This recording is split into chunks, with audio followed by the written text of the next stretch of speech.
जय हिंद। आज का हमारा टॉपिक है इतिहास। इतिहास में आज हम लोग महत्वपूर्ण घटनाएं और जो तिथियां हैं उसके बारे में जानेंगे। इसमें हम लोग ये देखेंगे कि इतिहास में कौन कौन से महत्वपूर्ण युद्ध हुए हैं, क्योंकि युद्ध से बहुत सारे क्वेश्चन जो हैं एग्जाम में पूछे जाते हैं और ये हमने सारा एनसीईआरटी की किताब से लिया है। तो चलिए देखते हैं इतिहास में महत्वपूर्ण युद्ध कौन से हैं, क्योंकि यहाँ से बहुत सारे क्वेश्चन जो है एग्जाम में पूछे जाते हैं। तो आप अपनी कॉपी पर नोट्स जरूर कीजिएगा। यहाँ पर आप देख सकते हैं हल्दी घाटी का युद्ध। हल्दी घाटी का युद्ध 1576 में होता है और ये युद्ध अकबर और महाराणा प्रताप के बीच लड़ा जाता है और इसमें विजयी जो है अकबर की होती है, क्योंकि दोस्तों हल्दी घाटी का युद्ध जो है हल्दी नामक मैदान में होता है, इसलिए इसका युद्ध जो है हल्दी घाटी के नाम पर पड़ा और ये 1576 में हुआ। और पूछा भी जाता है कि हल्दी घाटी का युद्ध किनके बीच लड़ा गया, तो अकबर और महाराणा प्रताप।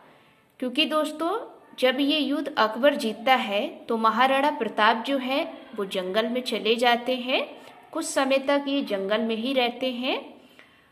उसके बाद आप देखेंगे खानवा का युद्ध।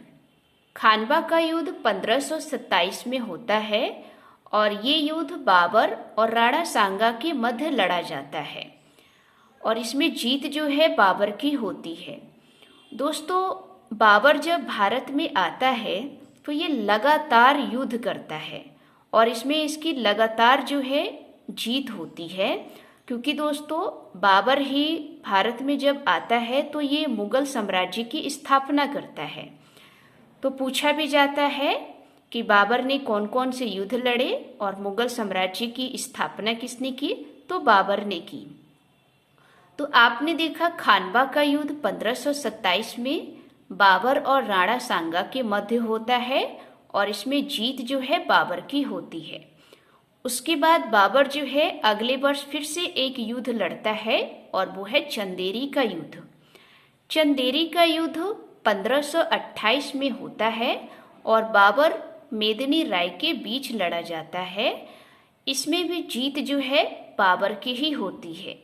ये भी दोस्तों एग्जाम में पूछा गया है कि चंदेरी का युद्ध किन दो के बीच लड़ा गया, तो बाबर और मेदिनी राय। दोस्तों ये जो चंदेरी है ये मध्य प्रदेश में पड़ता है। तो जब चंदेरी नामक स्थान पर इस युद्ध को लड़ा गया तो उसी के नाम पर चंदेरी का युद्ध इसे जाना जाना। तो यहाँ पर आपने देखा खानवा का युद्ध 1527, चंदेरी का युद्ध 1528। इसके बाद फिर से बाबर एक और युद्ध लड़ता है, वो है घाघरा का युद्ध। घाघरा का युद्ध 1529 में होता है और इसमें बाबर और अफगान सरदारों के बीच लड़ा जाता है। ये दोस्तों अफगान सरदार होते हैं और एक तरफ बाबर होता है। इन दोनों के बीच घाघरा का युद्ध लड़ा जाता है और इसमें भी जीत जो है बाबर की होती है, क्योंकि हमने आपको बताया कि बाबर जब भारत आता है तो ये लगातार युद्ध करता है और उसमें इसकी सारी जो है विजयी होती है, क्योंकि बाबर जो है मुगल साम्राज्य की स्थापना करता है। तो आपने देखा बाबर के द्वारा लड़े गए ये 3 लगातार युद्ध, खानवा का युद्ध, चंदेरी का युद्ध और घाघरा का युद्ध। और ये कब कब लड़ा गया, 1527, 1528, 1529।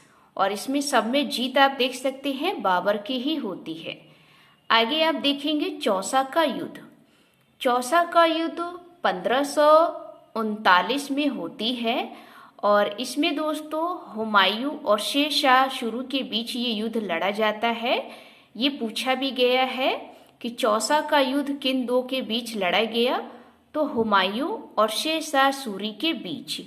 क्योंकि दोस्तों जब शेर शाह सूरी आता है तो हुमायूं से इसकी जो है लड़ाई शुरू हो जाती है और चौसा नामक स्थान पर 1539 में युद्ध होता है, जिसमें विजयी जो है शेर शाह सूरी की ही होती है और हुमायूं जो है युद्ध करने के बाद हार जाता है तो ये चला जाता है किसी और स्थान पर, क्योंकि कुछ समय बाद जो है हुमायूं दोबारा से आता है। तो यहाँ पर आपने देखा चौसा का युद्ध 1539 में हुमायूं और शेर शाह सूरी के बीच लड़ा गया। इसमें जीत जो है शेर शाह सूरी की ही होती है। आगे आप देखेंगे प्लासी का युद्ध। ये दोस्तों यहाँ से बहुत सारे क्वेश्चन जो है पूछे जाते हैं।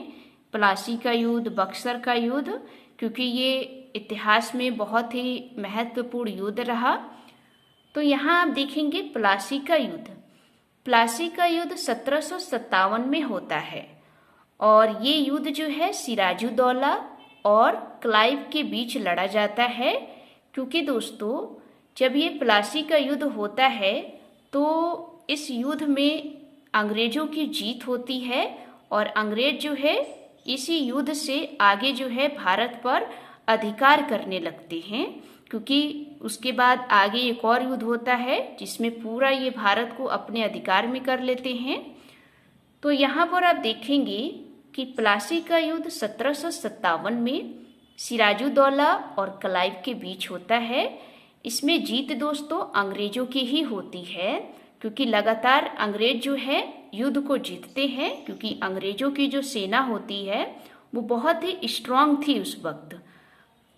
तो इसी में आप देखेंगे अगला युद्ध होता है बक्सर का युद्ध। क्योंकि प्लासी के युद्ध के बाद ये लोग अंग्रेज जो है बक्सर का युद्ध करते हैं, जिस पर भारत पर ये पूरा अधिकार कर लेते हैं बक्सर के युद्ध के बाद। तो बक्सर का युद्ध दोस्तों 1764 में होता है। इसमें दोस्तों अंग्रेज की तरफ से हेक्टर मुनरो होता है और भारत की तरफ से तीन लोग होते हैं। ये पूछा भी गया है एग्जाम में, तो इसको आप ध्यान रखेंगे कि बक्सर का युद्ध 1764 में और अंग्रेज की तरफ से हेक्टर मुनरो होता है और इधर आप देखेंगे भारत की तरफ से 3 लोग होते हैं, शुजाउद्दौला, मीर कासिम और शाह आलम सेकंड। क्योंकि दोस्तों ये 3 लोग और एक तरफ अंग्रेज, इन लोगों के बीच बक्सर का युद्ध होता है और इसमें जीत तो अंग्रेजों की ही होती है। क्योंकि अंग्रेजों की सेना जो है बहुत ही स्ट्रांग होती है और इसी युद्ध के बाद अंग्रेज जो है भारत पर पूरी तरीके से अपना अधिकार कर लेते हैं। ये जो बक्सर है दोस्तों, ये जो बक्सर आप देखेंगे तो वर्तमान समय में ये बिहार में पड़ता है। क्योंकि जिस स्थान पर युद्ध लड़ा जाता है उसी के नाम पर युद्ध का नाम पड़ जाता है। तो आपने देखा प्लासी के युद्ध के बाद बक्सर का युद्ध होता है और इसमें अंग्रेज जो है हेक्टर मुनरो और 3 ये लोग होते हैं। इनका नाम ध्यान रखिएगा क्योंकि एग्जाम में पूछा भी जाता है कि बक्सर के युद्ध में 3 लोग कौन कौन शामिल थे भारत की तरफ से। तो शुजाउद्दौला, मीर कासिम और शाह आलम सेकंड। ये दोस्तों शाह आलम सेकंड जो है मुगल बादशाह थे। तो यहाँ पर आपको ध्यान रखना है। तो ये दोस्तों इतिहास में कुछ महत्वपूर्ण युद्ध घटनाएं थी, अभी और भी रह गई हैं, तो इसको हम लोग कल की वीडियो में देखेंगे। तो आज की वीडियो आपको कैसी लगी? अगर अच्छी लगी हो तो वीडियो को लाइक करें, चैनल को सब्सक्राइब करें। जय हिंद, जय भारत।